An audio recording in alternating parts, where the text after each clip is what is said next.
We're group 20. Sarah, Vandana, and I will be talking about physical inactivity.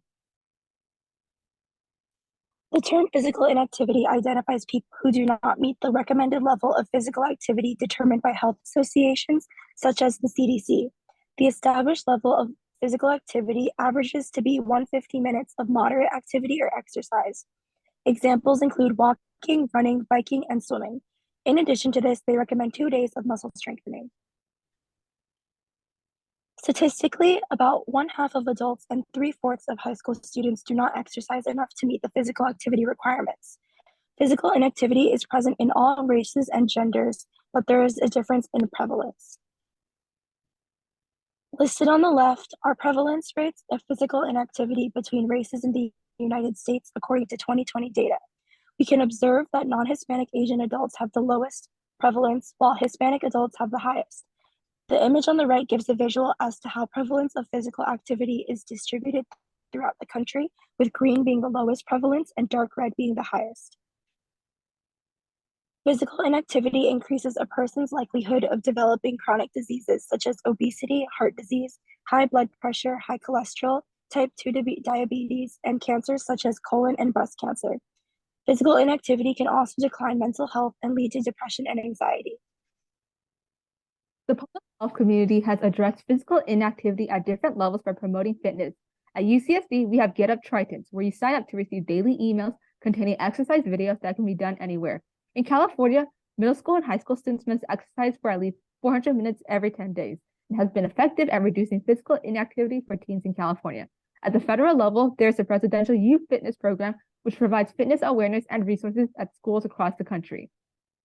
Screening for physical inactivity usually involves your primary care physician asking how much exercise you have done or giving you a questionnaire to fill out so they can determine if you have physical inactivity. However, these are not reliable screening methods because people can be biased to self-reporting. Treatments for physical inactivity include incorporating more exercise into your day or using facilities for exercising at your school or workplace. These services are not adequate enough because they're restricted to a specific location and not everyone can use them.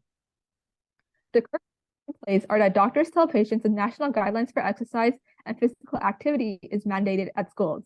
These current measures are ineffective. They haven't alleviated the physical inactivity crisis in the United States, as the rates haven't declined.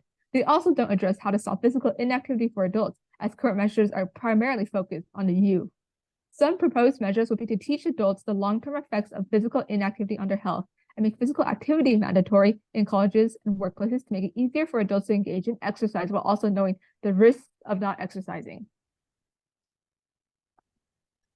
Education is the most important starting point for positive health outcomes. For up-to-date statistics and information about physical inactivity, visit the USDA and CDC's websites. Other programs such as Fit America and Move Your Way are also useful resources to make physical activity easier and more accessible for both kids and adults. Furthermore, you can take action today by downloading free apps such as the ones listed here or searching for at-home exercise plans on YouTube. These online resources contain free and convenient ways to increase your physical activity at home. In addition, for those with disability-related limitations, the NCHPAD website contains several resources and exercise modifications. For healthcare related to physical inactivity, primary care physicians can screen and provide guidance for treatment. They may make referrals to a physical therapist, dietitian, trainer, or a bariatrician. While there are many options for healthcare, accessibility is poor due to high costs that result in limited insurance coverage and socioeconomic gaps. Common misconceptions about physical activity include, I don't have time to exercise, or exercise is too expensive. However, even starting with a daily 20-minute brisk walk is enough to avoid physical inactivity.